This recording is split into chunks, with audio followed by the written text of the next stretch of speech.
সুপ্রিয় দর্শক, আমরা এখন দাঁড়িয়ে আছি যশোর জেলার অন্যতম শ্রেষ্ঠ নদ কপোতাক্ষর উপরে।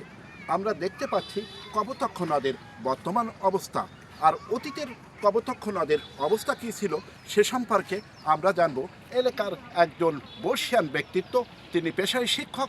সেই শিক্ষকের কাছে আমরা কপোতাক্ষ নদের পূর্বের অবস্থা সম্পর্কে জানবো। আসুন আমরা শিক্ষকের সাথে একটু কথা বলি। আসসালামু আলাইকুম। কেমন আছেন আপনি? আলহামদুলিল্লাহ। আপনার নামটা কি আমরা একটু জানতে পারি?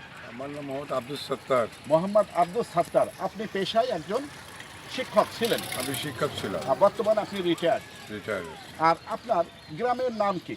আমার গ্রাম পূর্ববর্তী গ্রামের নাম ইতলা। আচ্ছা, বর্তমান গ্রামের নাম। বর্তমান গ্রাম মহতমনগর। আচ্ছা, আপনি কপোতাক্ষ নদের তীরবর্তী স্থানে আপনার বাড়ি। এই কপোতাক্ষ নদেই একসময় গোসল করেছেন, মাছ ধরেছেন। কপোতাক্ষর সাথে আপনার জীবনের অনেক স্মৃতি জড়িত।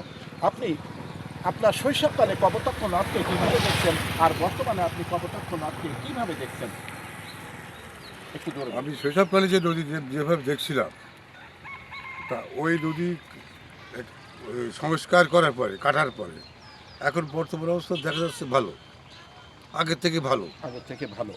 আর এখন ভবিষ্যতে যা বোঝা যায়, আশা করা যায় এইভাবে যদি থাকবে, বহমান থাকবে।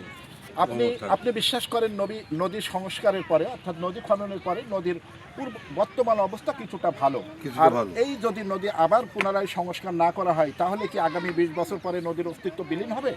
না, যদি আবার সংস্কার করা হয় তাহলে যদি আবার পুনরায় 20 বছর পরে খনন করা হয় তা- তাহলে আরো ভালো হবে। এবং আর নদীর যদি স্রোত খনন না বহমান করা হয় থাকবে। তাহলে হয়তো আস্তে আস্তে বের হতেও পারে, সেটা আল্লাহ পাকের ইচ্ছা। আল্লাহ পাকের ইচ্ছা। তার মানে নদী যদি সংস্কার করা হয় তাহলে এই নদীকে যুগের পরে যুগ ধরে রাখা সম্ভব বলে আপনি মনে করেন, আল্লাহ যদি রহমত থাকে। আল্লাহর রহমত। সুপ্রিয় দর্শক, আমরা কথা বললাম একজন সম্মানিত মানুষ, পেশায় তিনি ছিলেন শিক্ষক। এই নদীতেই, নদীর তীরবর্তী স্থানেই তার জন্ম। এই নদীকে তিনি লালন করেন বুকের ভিতরে। হাজার হাজার মানুষ, যশোর খুলনা এলাকার মানুষের কাছে সুপ্রিয় নাম একটি কপোতাক্ষ। আর এই কপোতাক্ষ যশোরবাসীর প্রাণের দাবি, কপোতাক্ষকে সংস্কার করা হোক, এটাকে আরও সুন্দর করা হোক। তাহলে আগামী দিন টিকে থাকবে কপোতাক্ষ, টিকে থাকবে যশোরবাসীর সুনাম, এবং এই কপোতাক্ষ নদীতে থাকবে বহমান স্রোত। এই ছিল আজকের সংক্ষিপ্ত প্রতিবেদন। ধন্যবাদ আপনাকে আমাদের সাথে সময় দেওয়ার জন্য। আপনাকে অসংখ্য ধন্যবাদ। Thank you. আসসালামু আলাইকুম।